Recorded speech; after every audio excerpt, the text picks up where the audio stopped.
Souvenons-nous, c'est ici, à Barcelone, en Espagne, à la clinique Quiron, que le deuxième président de la République gabonaise, Omar Bongo Ondimba, est décédé le 8 juin 2009. Affecté par le décès de son épouse Edith Lucie Bongo Ondimba, survenu le 14 mars à Rabat au Maroc des suites d'une longue maladie. Et souffrant d'un cancer intestinal, le président Omar Bongo Ondimba avait été hospitalisé depuis le mois de mai. Après plusieurs jours de soins à Barcelone, l'heure d'un retour sans lendemain avait sonné. Le président s'était éteint le 8 juin à l'âge de 73 ans.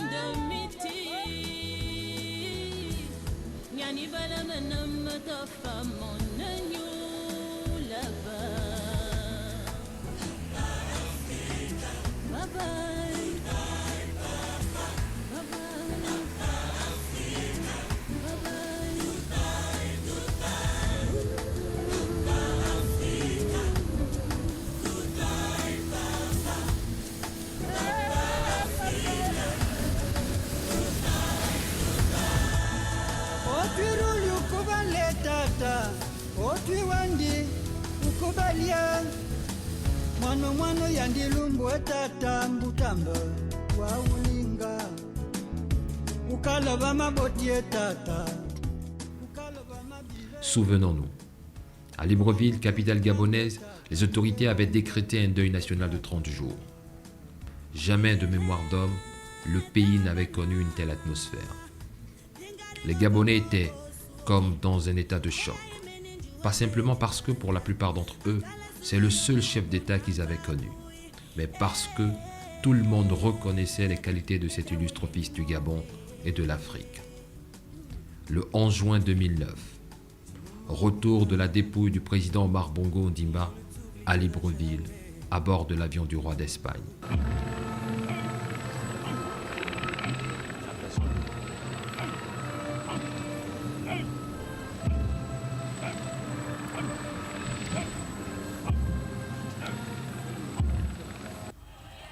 Des milliers de personnes de toutes conditions sociales s'étaient rassemblées à l'aéroport pour vivre ce retour et surtout saluer la mémoire du grand homme d'État que fut Omar Bongo Ondimba et rendre un vibrant hommage à sa sagesse, à son dévouement exemplaire aux nobles causes de son pays, mais aussi pour rechercher la paix et la stabilité.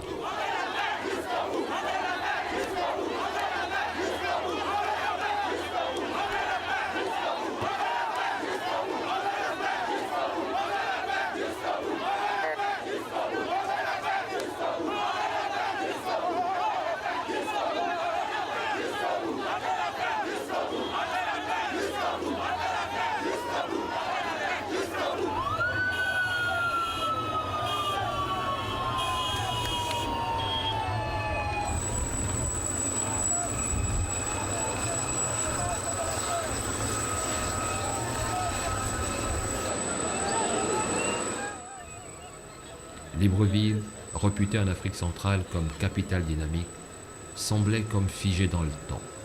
Douleur et tristesse se lisaient sur les visages des citoyens de tout âge, de toute origine et de toute condition sociale. Souvenons-nous, le cortège funèbre s'était ébranlé à travers la ville pour rejoindre le palais de la présidence, où des hommages et dépôts des gerbes ont eu lieu pendant plusieurs jours.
peuple gabonais avait eu le droit de se recueillir devant le corps de son président.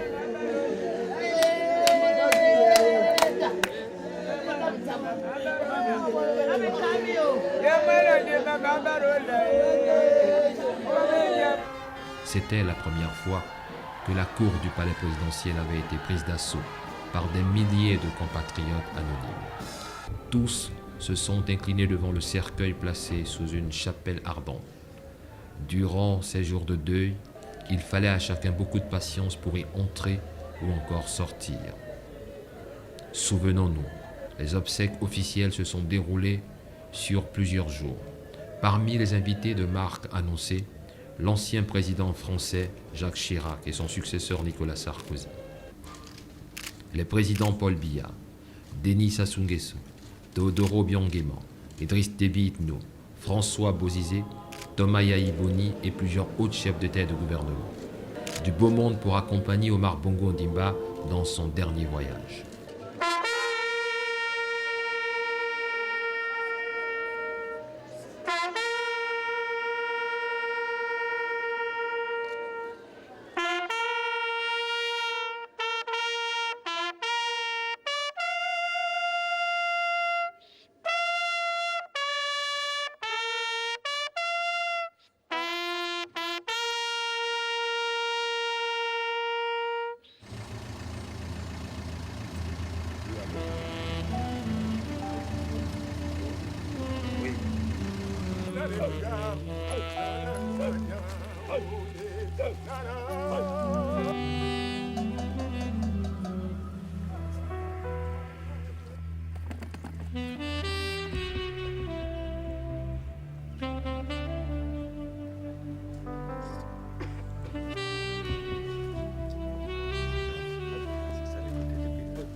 Le président Omar Bongo Ondimba a été enterré à Franceville dans la province du Haut-Ogooué.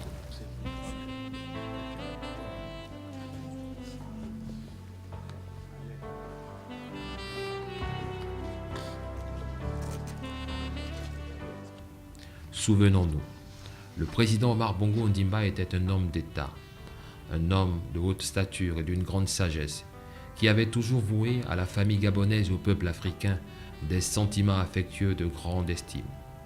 Homme de paix et de dialogue, médiateur dans de nombreuses crises africaines, Omar Bongo Ondimba a œuvré toute sa vie durant pour l'édification d'un Gabon et d'une Afrique prospère et stable en prônant l'unité et la paix comme facteur de développement.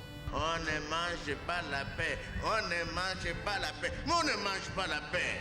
On ne construit pas dans le désordre. Et moi je dis, il faut la paix pour tout faire. Et ceux qui disent on ne mange pas la paix, ce sont justement ceux-là qui croupissent dans leur petit coin, égoïstes comme ils sont, pensent qu'ils vont faire le désordre. Parce que, disent-ils, le soir était le verdict, que si on n'est pas élu, on descend dans la rue. Mais la rue n'appartient à personne, elle nous appartient aussi à nous autres. Alors, assez de chantage, assez d'intimidation, assez de manipulation. Ceux qui ont peu d'argent, mais qui les dépensent, les Gabonais ne sont pas achetés, bon sang. Et quand on ne veut pas la paix, qu'est-ce que nous allons faire de ces jeunes, de vous autres? On va vous laisser mourir parce qu'on veut être président de la République? Non.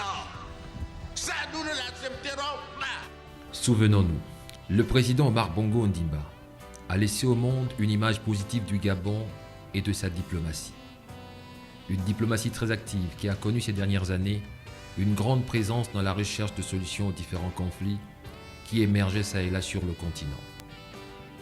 D'Angola à la République centrafricaine, en passant par le Tchad, du Burundi au Congo, le Gabon était toujours là pour tenter de sauver ce qui peut encore l'être.